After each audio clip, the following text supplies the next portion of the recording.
దత్తాత్రేయ స్వామి వారి చరిత్ర 8వ భాగం. సహ్యాద్రి సమీపంలో మాతాపురం అనే గ్రామం ఉంది. అక్కడ విష్ణుదత్తుడు అనే బ్రాహ్మణుడు ఉండేవాడు. అతను పరమ శ్రోత్రియుడు, నైష్ఠికుడు, వేదవేత్త. అతడి భార్య సుశీలమ్మ పరమ పతివ్రత. ఆ పుణ్య దంపతుల తపోనిష్టని గురించి, నిష్కామత్వం గురించి చెప్పాలంటే నాకు శక్తి చాలదు. వారికి ఈ లోకంలో మరొకరి జోలి పట్టదు. తమదొక ప్రత్యేక లోకంగా తమ మానాన తాము అనుష్ఠానం చేసుకుంటూ ఉండేవారు. ఊరి వాళ్లే మంచి బ్రాహ్మణుడు పోనిమ్మని 4 గింజల ధాన్యమిస్తే వారికదే మహా ఐశ్వర్యంగా ఉండేది.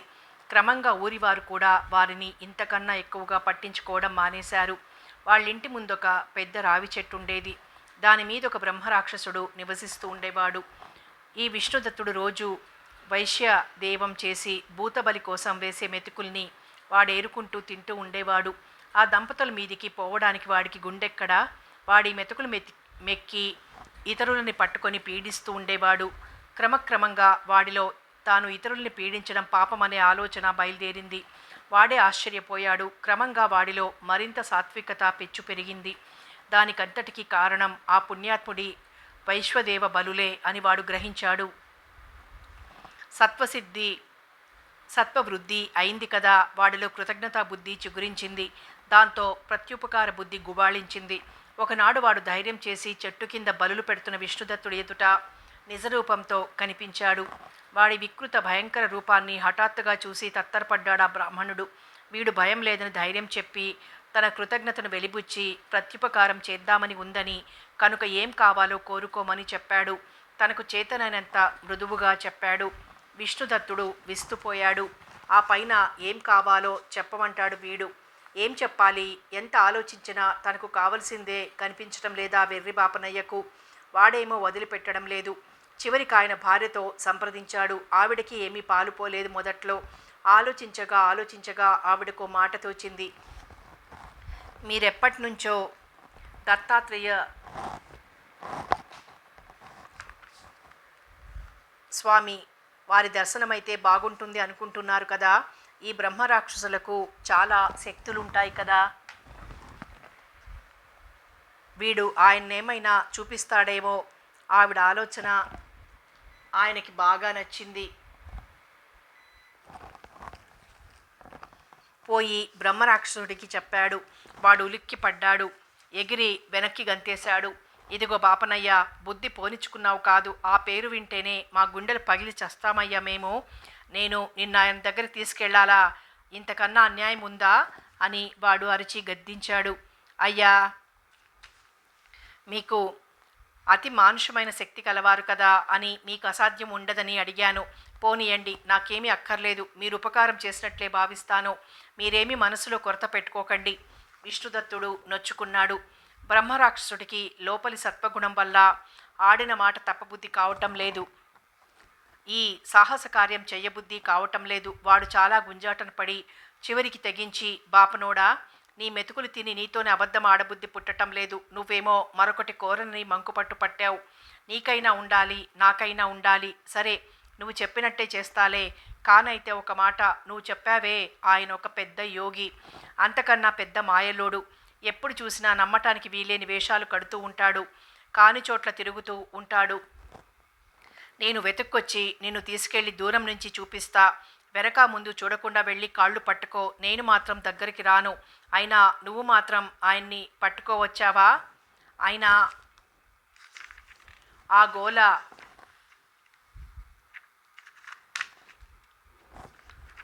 నాకెందుకు?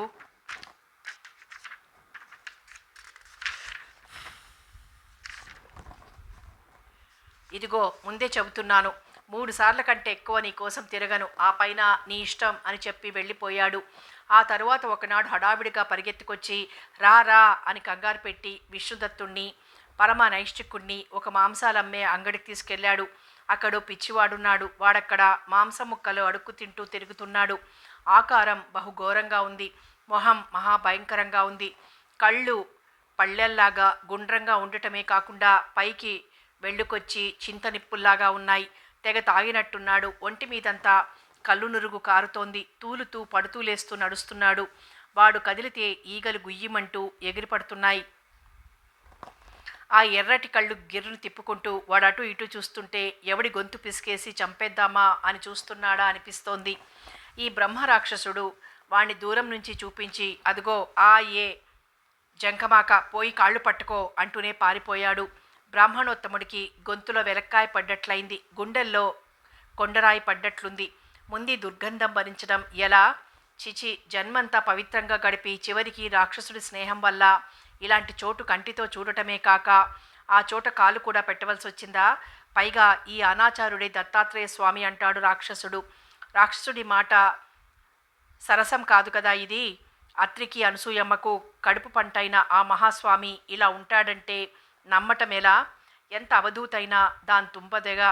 ఇంత ఘోరమా, ఇంత అనాచారమా? మరి బ్రహ్మరాక్షసుడు నమ్మకస్తుడిలాగానే కనిపిస్తున్నాడు. నన్ను మోసం చేస్తే వాడికేమొస్తుంది? వాడు నిజమే చెబుతున్నాడేమో.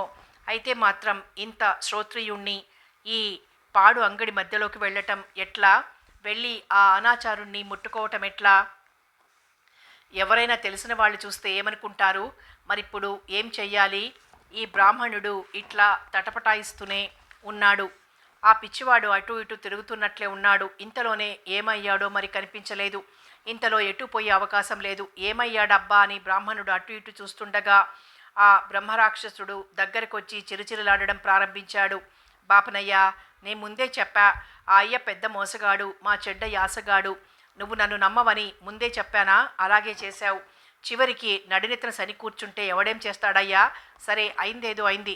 ఇక కొంపకు నడువు, ఇంకో పాలి చూపిస్తాలే, అప్పుడైనా కాస్త ఒళ్ళు దగ్గరెట్టుకో. బ్రాహ్మణుడు బిక్క చచ్చిపోయాడు. నిజమే, తను చేసింది తప్పు. స్వయంగా ధర్మాధర్మాలకు శాసకుడు స్వామి. వేదాలు ఆయన నిట్టూర్పులు, లోకాలు ఆయన క్రీడా వస్తువులు. ఆయనకు ఆచారమేమిటి, అనాచారమేమిటి? తన బుద్ధి వక్రించింది. స్వామి పెట్టిన పరీక్షకు తను నిలవలేకపోయాడు. వేదశర్మ లోలోన పశ్చాత్తాపడ్డాడు. కొన్నాళ్ళయ్యాక మళ్ళీ బ్రహ్మరాక్షసుడు ఆద్రాబాద్రాగా వచ్చి రారా దగ్గర్లోనే తిరుగుతున్నాడని విష్ణుదత్తుణ్ణి పరిగెత్తించి శ్మశానంలోకి తీసుకెళ్లాడు. అక్కడొక కటికవాడున్నాడు. వీడి దుంప తెగిపోను, మనిషి బొగ్గుల గుట్టల్లే ఉన్నాడు. చుట్టూ కుక్కలు వీడు కలిసి సగం కాలిన శవాన్నొకదాన్ని చితిలోంచి యువతలు కీడ్చుకొచ్చి పీక్కు తింటున్నారు. కళ్ళు చింత నిప్పులు, మెళ్ళో ఎముకల దండ, చెవులకి ప్రేగుల పోగులు, ఒళ్లంతా అట్టలు కట్టి నెత్తురు చారికలు. వీడి జుట్టు కన్నా తాటి పీచు నయం. అది వాడి ఆకారం. వాడిని చూపించి అదిగో ఆయనే మీ స్వామి, జాగ్రత్త అనేసి పారిపోయాడు బ్రహ్మరాక్షసుడు. బ్రాహ్మణుడు ఈ మాటు మొదటి నుంచి బుద్ధిని జాగ్రత్త పరుచుకుంటూనే వచ్చాడు. స్వామి ఏ ఆకారంలో ఉన్నా సరే ఇక మోహపడకూడదు అని. తీరా అక్కడికి వచ్చేసరికి ఈ మారు అపనమ్మకం కలగలేదు, కానీ భయం వేసింది. అయినా నిగ్రహించుకొని బిక్కుబిక్కుమంటూ దగ్గరికి పోయి సాష్టాంగ నమస్కారం చేశాడు. అలికిడికి పక్కకు తిరిగి చూసిన ఆ కటికవాడి కొళ్ళు మండింది కాబోలు. చేతిలో ఉన్న ఎముకతో చాచి కొట్టాడు. విష్ణుదత్తుడికి ప్రాణం దిమ్మెరపోయింది. ఇంతలో కుక్కలు భౌమంటూ మీద పడ్డాయి. ఇక బ్రాహ్మణుడికి ఒళ్ళు తెలియలేదు. బతికుంటే బలుసాకు ఏరుకు తినవచ్చని శక్తి అంతా కూడదీసుకుని పిక్కల్లోకి తెచ్చుకొని దౌడు తీశాడు. ఇంటికి చేరేసరికి నోటమ్మట నురుగొస్తోంది. ప్రాణం పోయేట్టుంది. అతను లాంటి పరిస్థితిలో ఉంటే రావి చెట్టు మీద కూర్చుని పకపక నవ్వుతున్నాడు బ్రహ్మరాక్షసుడు. ఏం పంతులు, అంత బాగా పరిగెట్టగలమనుకోలేదు నేను, కానీ భలే ధైర్యంగా పారిపోయావులే, అందుకు మెచ్చుకోవాలి. సర్లే, ఈ హాస్యాలకేం కానీ నీకు దైవం కలిసి రావటం లేదయ్యా, నువ్వేం చేస్తావు? ఆ అయ్య అలాగే పరీక్ష చేస్తూ ఉంటాడు అందరినీ. నువ్వేదో శానా చదువుకున్నాడివి కదా, నిలబడతావులేమ్మనుకున్నాను. నాకెందుకు ఆ గోలా? మరోసారి పిలుస్తాను, రావాలనుంటే రా. బ్రహ్మరాక్షసుడు మాయమైపోయాడు. సిగ్గుపడి ఇంటి వాకిట్లోనే కూలబడ్డాడు విష్ణుదత్తుడు. పాపం అతని ఇల్లాలు సుశీలమ్మ చాలా నొచ్చుకుంది. లేనిపోని సలహా చెప్పాను, తెలివి మాలిందాన్ని. ఇంత శ్రమపడ్డారు, దైవం కరుణించలేదు. పోనీయండి, మనకున్న పుణ్యం మనకు చాలు. ఏం చేయగలం మనం? స్వామేమో బహుమాయావి అని ఈ రాక్షసుడే చెబుతున్నాడాయే. మీరేమో మాయమాట ఎరకని భోళా మనిషాయే. అందని ద్రాక్ష పళ్లకు అరులు చాచడం ఎందుకొచ్చిన పని?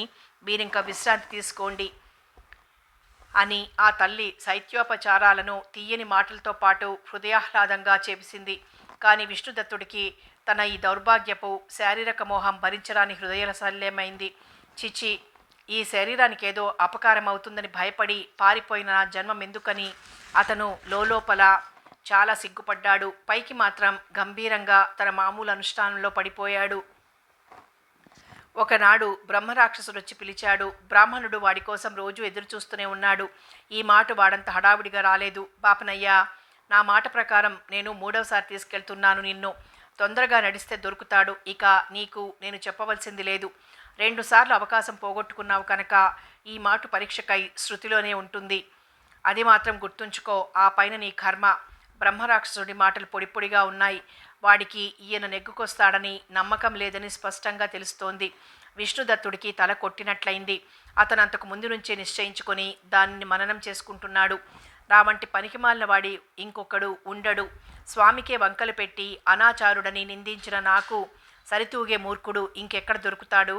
ఇదిగాక సర్వలోకాలకు అభయమిచ్చి నాకే ఏకైక స్వామి అని తెలిసి చివరికి ఆయనని కళ్ళారా చూసి కూడా భయానికి లొంగి, అది కూడా శరీరం దెబ్బతింటుందని భయపడి పారిపోయిన దౌర్భాగ్యుణ్ణి నేను. ఇక అట్లా కాకూడదు.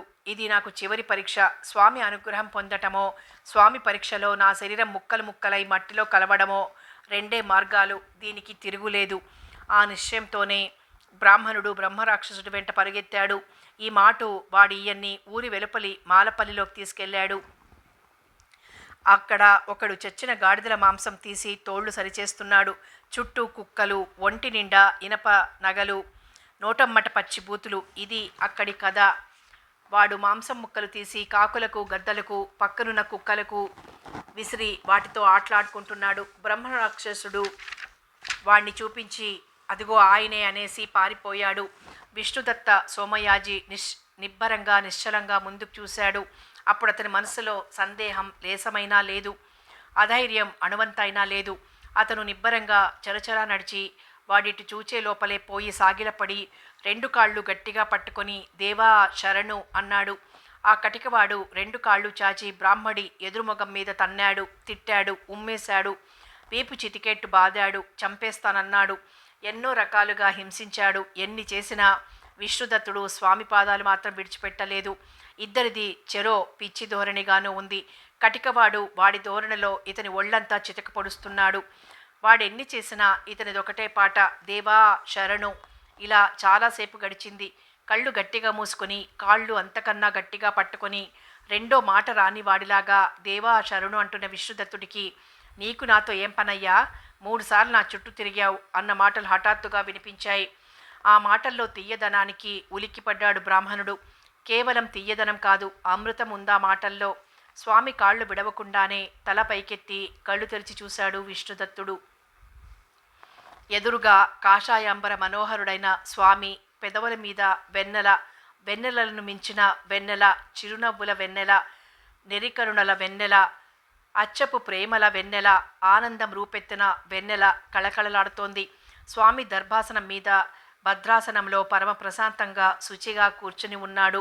ఆశ్చర్యంతో అటు ఇటు చూశాడు విష్ణుదత్తుడు. అక్కడ కుక్కలు లేవు, శవం లేదు, కాకులు లేవు, గద్దలు లేవు, మాలపల్లి లేదు.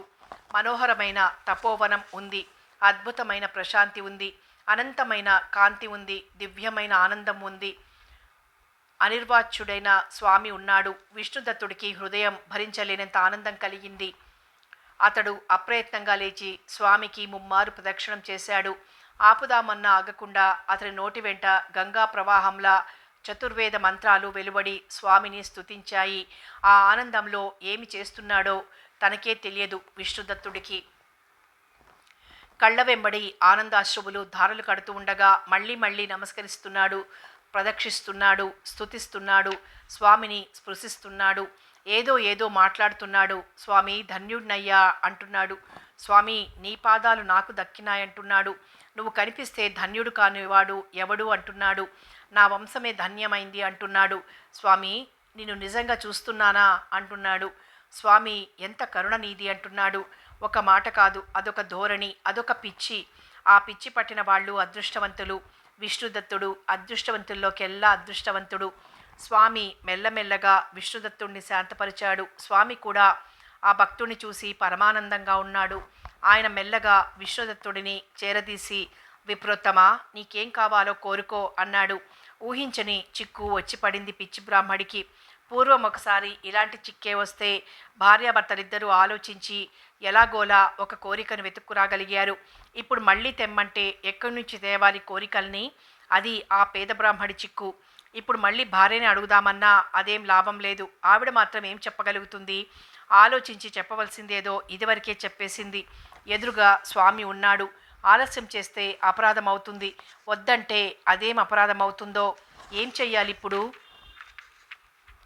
ఆ కర్మ నైష్ఠికుడి కంతలో తటాలన ఒక ఆలోచన వచ్చి వెంటనే స్వామికి నమస్కరించి, స్వామి, రేపు మా ఇంట్లో మా నాయనగారి తిథి, తమరు భోక్తగా రావాలి అన్నాడు. స్వామికి పరమానందమైంది. అతని కోరికలోని నిస్వార్థత ఆయన్ను ముగ్ధుణ్ణి చేసింది. స్వామి భోక్తగా వస్తే పితృదేవతలంతా తరిస్తారు, తనకది చాలు అనే బ్రాహ్మణుడి ఆలోచన. స్వామి సరే అన్నాడు. సరే, రేపు మధ్యాహ్నం వేళకు మీ ఇంటికి వస్తాను, నువ్వు సిద్ధంగా ఉండు అన్నాడు స్వామి. అప్పటికే పొద్దు బాగా వాటారింది. స్వామి విష్ణుదత్తుని చూసి, నాయనా, ఇక నీకు నాకు కూడా మౌన సమయం దగ్గరకొచ్చింది. అదిగో ఆ నది దగ్గర అర్ఘ్యప్రదానం చేసుకుని చీకటి పడకముందే ఇంటికి చేరు, రేపు నేనే వస్తానని బుజ్జగించి పంపివేశాడు. ఆ రాత్రి విష్ణుదత్తుడికి మరి నిద్ర పట్టలేదు. భర్త ఆనందం చూసి ఆ ఇల్లాలికి అంతకన్నా నిద్ర పట్టలేదు. ఇద్దరికీ ఇప్పుడు ఒకటే పిచ్చి. రేపు స్వామి మన ఇంటికి వస్తాడు, వస్తే మనం ఏం చెయ్యాలి, ఎలా స్వాగతం చెప్పాలి, ఏం వంటలు చెయ్యాలి, ఏం ఉపచారాలు చెయ్యాలి? ఎంతసేపటికి ఇదే ఆలోచన. చేసిన ఆలోచనే మళ్ళీ చేస్తారు, చెప్పిన మాటే మళ్ళీ చెప్పుకుంటారు, మాటి మాటికి ఆనందంతో పరవశించిపోతారు. ఆ రాత్రల్లా ఆ పుణ్య దంపతులకి అలా దత్తమయంగా గడిచిపోయింది. వేకువ జాము వచ్చి నిత్యకర్మల ప్రసక్తి వచ్చే వరకు వాళ్ళ ప్రసంగాల్లోనే కాలం గడిపేశారు. తరువాత విష్ణుదత్తుడు తన నిత్యకర్మలలో మునిగిపోయాడు. ఏం మునగటమది? అనుక్షణం స్వామి వచ్చేశాడేమోనని ఆరాటమే. చీమ చిటుక్కుమంటే ఉలిక్కి పడతాడు, ఈగ కదిలితే అదిరి పడతాడు. ఆ సుశీలమ్మ పరిస్థితి అలాగే ఉంది. ఎన్ని వంటకాలు చేసినా తృప్తి లేదా తల్లికి. స్వామికి ఇది సహిస్తుందో లేదో, పనికొస్తుందో పనికిరాదో, పోనీ ఇది చేసి చూద్దాం, అది చేసి చూద్దామని ఎన్ని రకాల పిండి వంటలో, ఎన్ని రకాల కూరలో చేస్తోందా తల్లి. అంతలో స్వామి రానే వచ్చాడు. వచ్చిన స్వామికి దంపతులు ఇద్దరూ సంభ్రమంగా స్వాగతం నెరిపి సముచిత ఉపచారాలు చేసి మంచి ఆసనం మీద కూర్చోబెట్టారు. స్వామి కూడా చాలా ప్రసన్నంగా ఉండి సత్ప్రసంగాలతో వారికి ఉల్లాసం కలిగిస్తున్నాడు. కొంతసేపు మాట్లాడి సుశీలమ్మ వంటింట్లోకి వెళ్ళిపోయింది. ఇక గురు శిష్యులిద్దరూ ఇష్టాగోష్ఠిలో పడిపోయారు. ఆ ఇల్లాలు వచ్చి వంట సిద్ధమైందని చెప్పి వెళ్ళింది. అప్పుడు స్వామి విష్ణుదత్తుని చూసి, అవునయ్యా, రెండవ బ్రాహ్మణుడేడి? నాకు తగినవాడిని పిలుచుంటావులే అన్నాడు. విష్ణుదత్తుడు తెల్లమొహం వేశాడు. అతడికి ఎంతసేపటికి స్వామి వస్తాడు, స్వామి వస్తాడని ఒకటే ధోరణి తప్ప రెండో మాటే లేదు. ఇప్పుడు స్వామి అనేదాకా రెండో బ్రాహ్మడి మాటే గుర్తులేదు. అతను కొంచెం తేరుకొని, అయ్యా, ఆ విషయాలన్నీ ఎప్పుడు మా ఆవిడే చూస్తూ ఉంటుంది. తమకు తగినవాడంటే తమరు అద్వితీయులు కనుక అది అసాధ్యం. కానీ ఎవరో ఒకరిని ఆవిడ ఏర్పాటు చేసే ఉంటుంది, కనుక్కొస్తాను అని లోపలికెళ్ళి భార్యతో విషయం చెప్పాడు. ఆవిడకు కూడా అదే పరిస్థితి. అప్పటిదాకా ఆ ధోరణే లేదు. ఇప్పుడు ఏమిటి చెయ్యటం? భార్యాభర్తలిద్దరూ ఒకరి ముఖం ఒకరు చూసుకున్నారు దీనంగా. ఆ ఇల్లాలే ముందు తేరుకొని, సరే, ఆ సంగతి నాకు వదిలేయండి, ముందు స్వామికి స్నానం చేయించి పీట మీద కూర్చోబెట్టండి అంది. అతను స్వామి దగ్గరికి వచ్చి, అన్నీ ఆవిడ జాగ్రత్తగానే చూస్తుందిలేండి, తమరు స్నానానికి వేం చెయ్యండి అన్నాడు. సరే అని స్నానానికి లేచాడు స్వామి. స్వామి స్నానం చేస్తున్నాడన్న మాటే గాని ఆయన ఈ దంపతుల ప్రవర్తనను జాగ్రత్తగా గమనిస్తూనే ఉన్నాడు. లోపల ఇల్లాలు ఏం చేయాలో తెలియక అలా పెరట్లోకి వెళ్ళింది. అక్కడ ఆకాశంలో సూర్యుడు కనిపించాడు. సూర్యభగవాను చూడగానే ఆ తల్లికి ఆలోచన వచ్చింది. వెంటనే చేతులు జోడించి ఆ లోకబాంధవుణ్ణి ధ్యానపూర్వకంగా స్తుతించింది. ధ్యేయ సదా సవితృమండల మధ్యవర్తి నారాయణ సరసిజానన సన్నివిష్ణ కేయూరవాన్ మకరకుండలవాన్ కిరీటి హరి హిరణ్మయ వపుహు ధృత శంఖచక్ర. స్వామి, నువ్వు సకల బుద్ధి ప్రచోదకుడివి. నీకు తెలియంది నేను నీకు విజ్ఞాపన చెయ్యాల్సింది లేదు. దత్తస్వామి సిద్ధంగా ఉన్నాడు. తనకీడైన సహభోక్త కావాలంటున్నారు. స్వామి, మమ్మల్ని నువ్వే గట్టెక్కించాలి. అక్కడ ఆకాశంలో సూర్యభగవానుడు ఉలిక్కిపడ్డాడు. తాను బ్రాహ్మణార్థానికి పోవడమా? కానీ పరమ పతివ్రత శిరోమణి సుశీలమ్మ ఆజ్ఞాది. పైగా దత్తస్వామితో సహపంక్తి రెండూ దాటరానివే. సూర్యభగవానుడు మంత్రబద్ధుడిలా సౌమ్య రూపం దాల్చి బ్రాహ్మణాకారంతో ఆ తల్లి ముందు సాక్షాత్కరించి, తల్లి, నువ్వు కోరినట్టే చేస్తాను అన్నాడు. ఆమె సూర్యభగవానుణ్ణి సముచితంగా అర్చించి స్నానం చేసి రమ్మని పంపించింది. అక్కడ దత్తస్వామి ఆశ్చర్యంలో మునిగి తేలుతున్నాడు లోపల.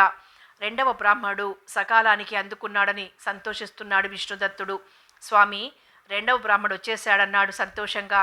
స్వామికి ఇంకా పరీక్షించాలనిపించింది. ఏమయ్యా, ఇద్దరు బ్రాహ్మణులతోనే తద్దినం గడిపేస్తూ ఉంటావా? మరి ప్రత్యేకంగా నన్ను పిలిచినప్పుడు కూడా ఇంతేనా? మరి విష్ణు స్థానానికి ప్రత్యేకంగా బ్రాహ్మణ్ణి పెట్టవా అన్నాడు. విష్ణుదత్తుడు మళ్ళీ తెల్లముఖం వేశాడు. ఇద్దరు బ్రాహ్మణులతోనే తద్దినం చక్కగా శాస్త్రీయంగా పెట్టుకోవచ్చు. మూడోవాడు లేకపోయినా పర్వాలేదు. కానీ ఇప్పుడు స్వామి మూడోవాడు కావాల్సిందే అంటున్నాడు. భార్య ఎవరికైనా చెప్పిందో లేదో అతను అయోమయంగానే లోపలికెళ్ళి భార్యతో చెప్పాడు. ఏమే, స్వామి మూడవ బ్రాహ్మణుడుంటే బాగుంటుందంటున్నాడు. ఎవరినైనా ఆమంత్రించావా అని. ఆవిడ కళ్ళు పెద్దవి చేసుకొని ఆశ్చర్యంగా చూసింది. అంతలో తేరుకొని, మూడవవాడు కూడా వస్తాడులేండి, ముందు మీరు అర్చన ప్రారంభిస్తూ ఉండండి అంది. అతను బయటికెళ్ళాడు. ఆ తల్లి విచారగ్రస్తంగా వంటింట్లో నిలబడి ఏం చేయాలా అని ఆలోచిస్తోంది. ఇంతలో ఆమె చూపులు త్రేతాగ్నుల వేదిక మీద పడింది.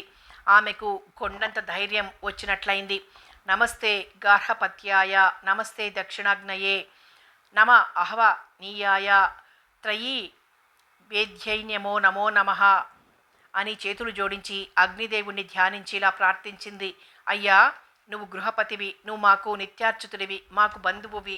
అందుచేత చనువు తీసుకొని అడుగుతున్నాను. ఇప్పుడు నువ్వే మమ్మల్ని గట్టెక్కించాలి. అగ్నిదేవుడికి ఆ తల్లి శక్తి ఎలాంటిదో బాగా తెలుసు. ఆయన వెనక ముందు చూడకుండా ఆ అగ్నిగుండంలోంచి బ్రాహ్మణాకారంతో బయటకొచ్చాడు. ఆ తల్లి ఆయన్ని కూడా సముచితంగా అర్చించి స్నానానికి పంపించింది. మూడవ బ్రాహ్మణుడు కూడా బాగా సకాలంలోనే అందుకున్నాడని సంబరపడ్డాడు విష్ణుదత్తుడు. దత్తస్వామి ఆ పతివ్రతామణి శక్తికి, భక్తికి, ఆ దంపతుల వినయశీలానికి ఆశ్చర్య ఆనందాల్లో మునకలు వేశాడు. సూర్యభగవానుడు, అగ్నిదేవుడు, సాక్షాత్తు దత్తస్వామి వీరు భోక్తలు. విష్ణుదత్తుడు కర్త, సుశీలమ్మ వంట. మహేంద్ర, అలాంటి శ్రాద్ధం ఇక నభూతో నభవిష్యతి. భోక్తల భోజనాలై శ్రాద్ధ విధంతా పూర్తి చేసుకుని విష్ణుదత్తుడు భోక్తలను ముగ్గురిని శ్రద్ధగా విశ్రమింపచేశాడు. అతనికి మహదానందంగా ఉంది. స్వామి అనుగ్రహం వల్ల తన శ్రాద్ధ విధి ఈనాడు లోకోత్తరంగా జరిగింది. ఆ ఆనందంలో అతడు స్వామికి మళ్ళీ సాష్టాంగ నమస్కారం చేసి అసువుగా ఉద్భవించిన అపూర్వమైన అష్టోత్తర శతనామ స్తోత్రంతో స్వామిని స్తుతి చేశాడు. ఆ అపూర్వ స్తోత్రాన్ని విని స్వామి అపూర్వమైన ఆనందాన్ని పొందాడు.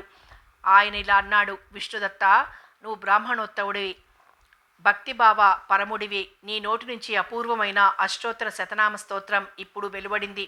ఈ స్తోత్రాన్ని నిత్యం పారాయణం చేసేవారికి, మహాయోగ సాధన చేసిన వారికి లాగా నేను అత్యంత సుముఖంగా ఉంటాను. కోరిన వరాలిస్తాను. ఇది నీ మీద ప్రీతి వల్ల నేను లోకానికంతటికీ ఇస్తున్న వరం. అవును, నీ బోటి వారి వల్ల లోకం తరిస్తుంది, అదంతే. సరే, నాకు నీ మీద ఉదయిస్తున్న ప్రీతి ఆగటం లేదు. కోరుకో, నిస్శంకగా కోరుకో. నీకు కావాల్సిందల్లా నేను తీరుస్తాను. ఏమీ సందేహించకు, అడుగు. అలా స్వామి వెంటబడి కోరుకో అని తరుముతూ ఉంటే చివరికి విష్ణుదత్తుడు అన్నాడు కదా, స్వామి, ఈ అపారమైన భాగ్యానికంతటికీ మూలభూతుడు మా ఇంటి ముందటి బ్రహ్మరాక్షసుడు, ఆయన్ని అనుగ్రహించు. స్వామి పక్కున నవ్వాడు. అతని కృతజ్ఞతా బుద్ధికి స్వామి నిలువెల్లా కరిగిపోయాడు. ఓ ఈ పిచ్చివాడా, నేను వాడినింకా అనుగ్రహించేదేముందయ్యా? నీ వైశ్వదేవ బలులు మెక్కటం వల్లే వాడి పాపాలు హరించినాయి. నీకు ఈ ఉపకారం చేశాడు కనుక వాడికి సద్గతి ఎలాగూ సిద్ధంగానే ఉంది. ఇదిగో, ఇప్పుడు నీ మాట వల్ల వాడికి కల్పాంత స్వర్గలోకవాసాన్ని నేను అనుగ్రహిస్తున్నాను. సరే, ఇది వాడి వరం, నీకు కావాల్సింది కోరుకో. స్వామి మళ్ళీ బలవంత పెట్టాడు. ఆ దంపతులకు ఏమీ కోరుకోవడానికి పాలుపోలేదు. పక్కనున్న సూర్యాగ్నులు నివ్వెరపోయి చూస్తున్నారు. ఇదెక్కడి పిచ్చిమాలోకం, కనీసం మోక్షం కావాలనైనా కోరుకోరాదా? చివరికి మళ్ళీ స్వామి పెదవి విప్పాడు. ఆనందం పరవళ్ళై ఆయన గొంతు తడిసినట్లుగా ఉంది. విష్ణుదత్త, నీ పేరులోనే ఉంది, నువ్వే దత్తుడివి. నువ్వెంతో ఈమె అంతా. ఈమె ప్రభావాన్ని నేను గమనిస్తూనే ఉన్నాను సుమా. ఈమెకు నువ్వే తగుదువు, నీకీమెయే తగును. ఈమె కూడా దత్తుడే, నీకు వేరే కోరుకోవాల్సింది లేదు. తత్వం సరిగ్గా తెలియని వారు మోక్షం కావాలని కోరుతారు. మోక్షం వచ్చేది కాదని వారెరుగరు. మోక్షకాంక్ష ఉత్తమమనేది పిల్లల కోసం చెప్పే మాటంతే. మీ స్థితి నేను గ్రహించాను. అయినా ఏమీ ఇవ్వకుండా నేనుండలేను. అందువల్ల విను, నీ పితృదేవతలంతా శాశ్వత బ్రహ్మలోక వాసాన్ని పొందుతారు. నీ ఈ శ్రాద్ధ విధి వల్ల ఇక నీ వంశంలో మోక్షగామి కాని వాడెవ్వడు. ఇక నీ మాటకొస్తే నీకు కావలసిందే లేదు.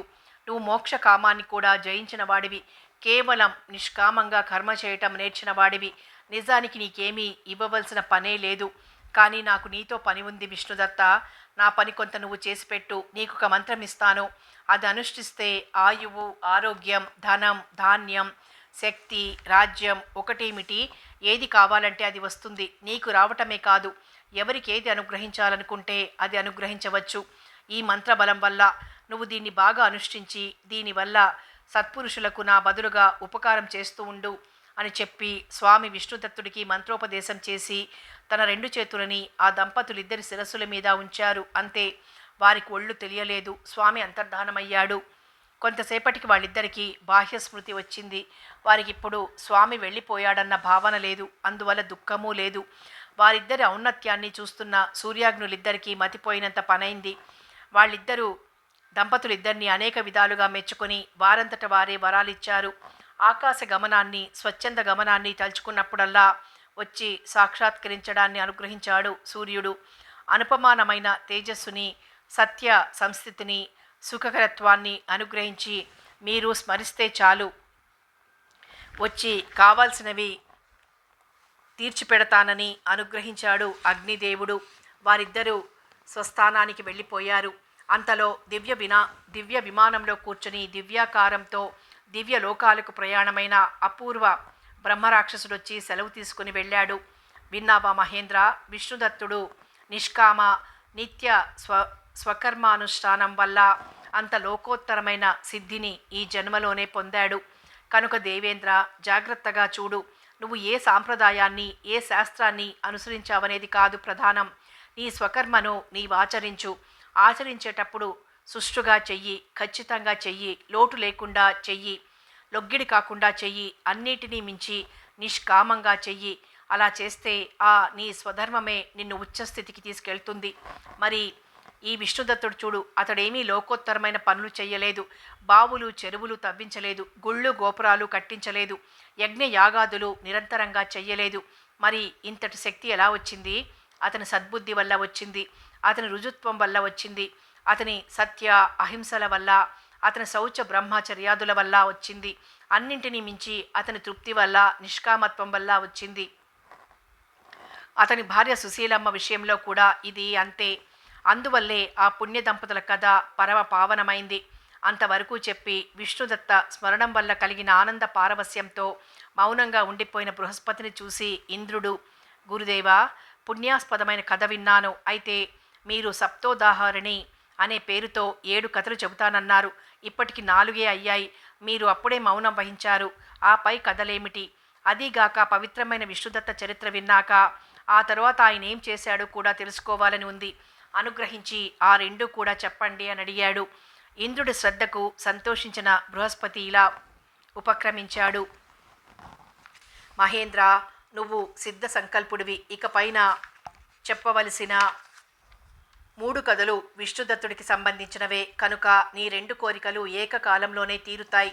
ఇప్పటి వరకు చెప్పిన కథలు ఆయా శాస్త్రాల్లో చెప్పిన సాధన సాంప్రదాయాలు, ఆయా వ్యక్తులకు వారి వారి అభిరుచిని బట్టి, వారి వారి అర్హతను బట్టి ఏ రకంగా పర్యవసాన ఫలసిద్ధిని కలిగిస్తాయో సోదాహరణంగా వివరించినాయి కదా.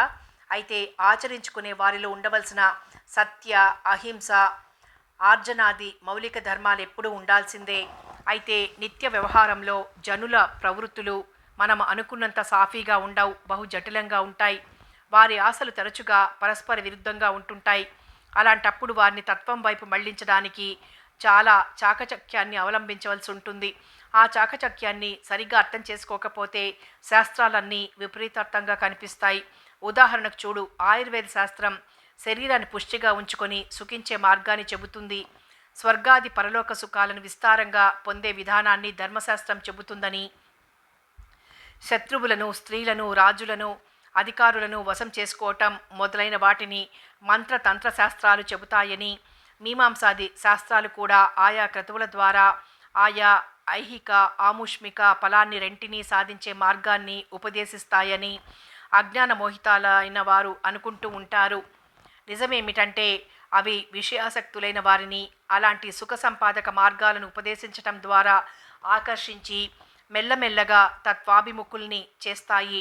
అప్పుడు ఆయుర్వేదం తపో విజ్ఞాన్ని పోగొట్టుకునే మార్గాన్ని, ధర్మశాస్త్రం చిత్తశోధన మార్గాన్ని, మంత్రశాస్త్రం అంతఃశత్రు విజయ మార్గాన్ని, మీమాంసులు దేహాత్మ భ్రాంతి సంహార మార్గాన్ని ఉపదేశిస్తున్నాయని తెలుస్తుంది.